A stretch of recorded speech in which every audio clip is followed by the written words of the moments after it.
चलिए जानते हैं देश दुनिया की सिलेक्टेड काम की बहुत ही महत्वपूर्ण लेटेस्ट खबरों को सिर्फ 10 मिनट में 50 बड़ी खबरों को। लेकिन दोस्तों वीडियो को आगे बढ़ने से पहले अगर आप लोगों ने हमारे चैनल को अब तक सब्सक्राइब नहीं किया तो सब्सक्राइब करके नीचे का बेल आइकन को जरूर प्रेस कीजिए।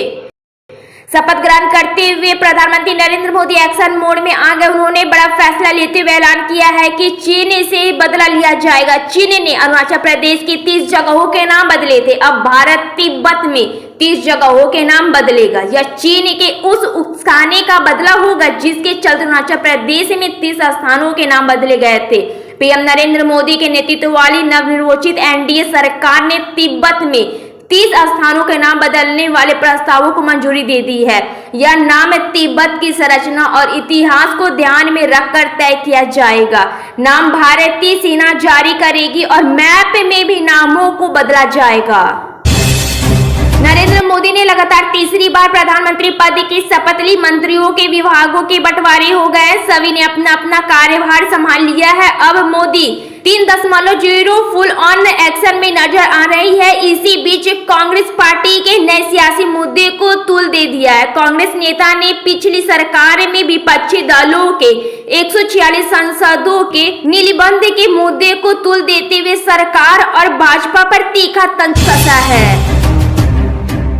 लोकसभा चुनाव 2024 के नतीजे आने के बाद उत्तर प्रदेश सरकार की कैबिनेट बैठक हुई है। इसमें योगी सरकार की ओर से कई बड़े फैसले किए गए हैं। इनमें एक बड़ा फैसला तो यूपी के सरकारी कर्मचारियों के तबादले से जुड़ा हुआ है, जिसके तहत अब ग्रुप सी और ग्रुप डी लेवल के सरकारी कर्मचारियों के ट्रांसफर अब मानव संपदा पोर्टल के जरिए होगा। ट्रांसफर पॉलिसी से जुड़ा अहम फैसला होने से अब आसानी से सरकारी कर्मचारियों के तबादले किए जा सकेंगे। यूपी कैबिनेट के 41 प्रस्तावों को मंजूरी दी है। कैबिनेट की बैठक में कुल 42 प्रस्ताव रखे गए। इसके साथ ही एक बड़ी खुशखबरी वेतन वृद्धि से भी जुड़ी हुई है। वही ग्रेट नोएडा को एक बड़ी सौगात के रूप में 500 बेड का अस्पताल मिला है। 2024 शुरू हुआ था, उस समय प्रधानमंत्री नरेंद्र मोदी द्वारा सूर्य घर मुफ्त बिजली योजना की शुरुआत की गई थी। इस प्रोजेक्ट में लगभग 75 करोड़ रुपए का निवेश किया गया था, जिसके तहत 1 करोड़ लोगों को 300 यूनिट फ्री बिजली देने का फैसला लिया गया था। इसके अलावा इस योजना का उद्देश्य ग्रीन एजेंसी को बढ़ावा देना और कम कार्बन उत्सर्जन के साथ पर्यावरण का संरक्षण करना भी है। इस योजना के मुताबिक लोगों के छतों पर सोलर पैनल लगाया जाएगा, जिसके चलते सरकार इस योजना के तहत लोगों को भारी छूट दे रही है। और इस योजना का उद्देश्य देश के हर एक घर को बिजली से रोशन करना है। कर्नाटक कांग्रेस के नेता राज्य सरकार की चुनावी गारंटियों का विरोध कर रहे हैं। दरअसल पिछले साल कर्नाटक के विधानसभा चुनावों में कांग्रेस की बड़ी जीत और उनके महत्वाकांक्षी 5 गारंटी वादों के बावजूद पार्टी आम चुनावों के दौरान राज्य में भाजपा को प्रचंड जीत हासिल करने से नहीं रोक सकी। भाजपा के नेतृत्व वाली एनडीए ने 19 सीटें हासिल की, जबकि कांग्रेस केवल 9 सीटें जीत पाई। एनडीए के अंदर भारत ने 17 सीटों पर जीत दर्ज की, वहीं जेडीएस के 2 सीट पर सफलता मिली। राजस्थान में 1 करोड़ पेंशनधारियों को इसी महीने यानी जून से बढ़ी हुई पेंशन मिलने लगेगी। राज्य सरकार 15% बढ़ी हुई पेंशन देगी। सामाजिक न्याय अधिकारिता विभाग ने इस संबंध में तैयारियां शुरू कर दी है। जल्द ही मुख्यमंत्री स्तर का कार्यक्रम भी हो सकता है। सरकार के इस फैसले से बुजुर्ग, वृद्धजनों, किसानों और विधवा महिलाओं को लाभ मिलेगा।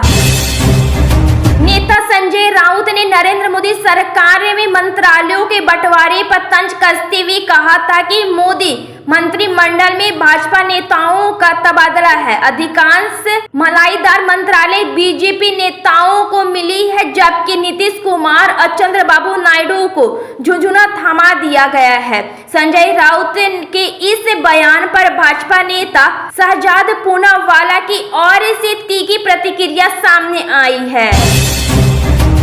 समाजवादी पार्टी के मुखिया व यूपी के पूर्व सीएम अखिलेश यादव ने कार्यकर्ताओं से करहल विधानसभा छोड़ने की जानकारी दी। इसके साथ ही आगे की योजना पर प्रकाश डाला। अखिलेश यादव ने कहा कि मैंने करहल विधानसभा के कार्यकर्ताओं से मुलाकात की। उन्होंने बताया कि मैं 2 जगह से चुनाव जीत गया हूं, कोई एक जगह मुझे छोड़नी पड़ेगी। मैंने करहल विधानसभा छोड़ने का निर्णय लिया है। देश की तीसरी सबसे बड़ी पार्टी बनने के बाद समाजवादी पार्टी के अध्यक्ष अखिलेश यादव अब दिल्ली की राजनीति का रुख करेंगे। अगर देश की तीसरी सबसे बड़ी पार्टी बनने के बाद समाजवादी पार्टी के अध्यक्ष अखिलेश यादव अब दिल्ली की राजनीति का रुख करेंगे। आज उन्होंने करहल विधानसभा सीट से विधायिका पद से इस्तीफा दे दिया है। सपा अध्यक्ष अखिलेश यादव ने इस्तीफा देने के बाद यूपी के सीएम योगी आदित्यनाथ के वैकेंसी निकालने के फैसले की तारीफ की और कहा कि चलो अच्छा है। देश के किसानों को अब प्रधानमंत्री किसान सम्मान निधि योजना की 17वीं किस्त का इंतजार है, क्योंकि नई सरकार के गठन के बाद सबसे पहले प्रधानमंत्री नरेंद्र मोदी ने किसान सम्मान निधि योजना की स्कीम पर 17वीं किस्त जारी करने का फाइल पर हस्ताक्षर किए और 9 करोड़ लाभार्थियों किसानों को 2000 रुपए की अगली मदद की राशि साफ कर दी है। लोकसभा चुनाव 2024 में बिहार में एनडीए का प्रदर्शन शानदार रहा। बिहार की 40 लोकसभा सीटों में एनडीए ने 30 सीटों पर जीत हासिल की है। इस 30 जीते हुए सांसदों में से बिहार के हिस्से केंद्रीय मंत्रिपरिषदों में 3 कैबिनेट और 5 राज्य मंत्री पद आए हैं। बिहार से जैसे ही कैबिनेट बंटवारे की खबर सामने आई, इसमें क्षेत्रीय जातिवाद और सामाजिक असंतुलन को उजागर किया है। असल में उत्तर बिहार से 6 मंत्री हैं, जबकि राज्य के दक्षिण और मध्य हिस्सों में सिर्फ एक मंत्री लिए गए हैं। ऐसा लगता है कि भाजपा ने खासकर वैश्य वोटरों को नजरअंदाज कर दिया है।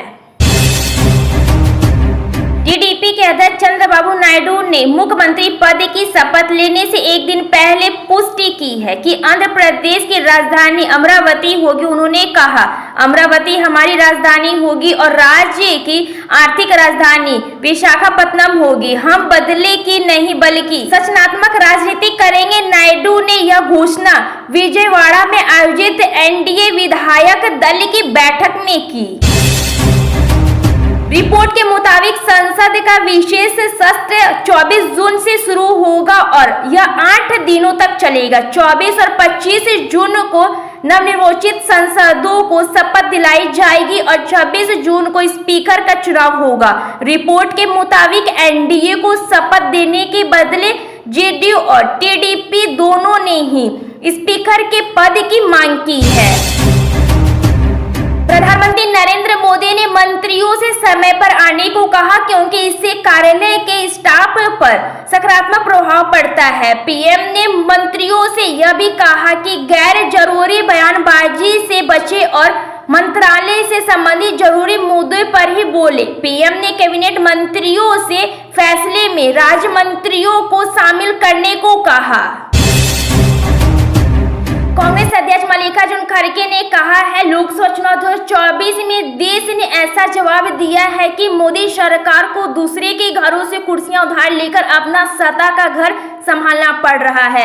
उन्होंने कहा, 2020 में प्रधानमंत्री ने मोदी की गारंटी दी थी कि 2022 तक हर भारतीय के सिर पर छत होगी, लेकिन यह गारंटी खोखली निकली।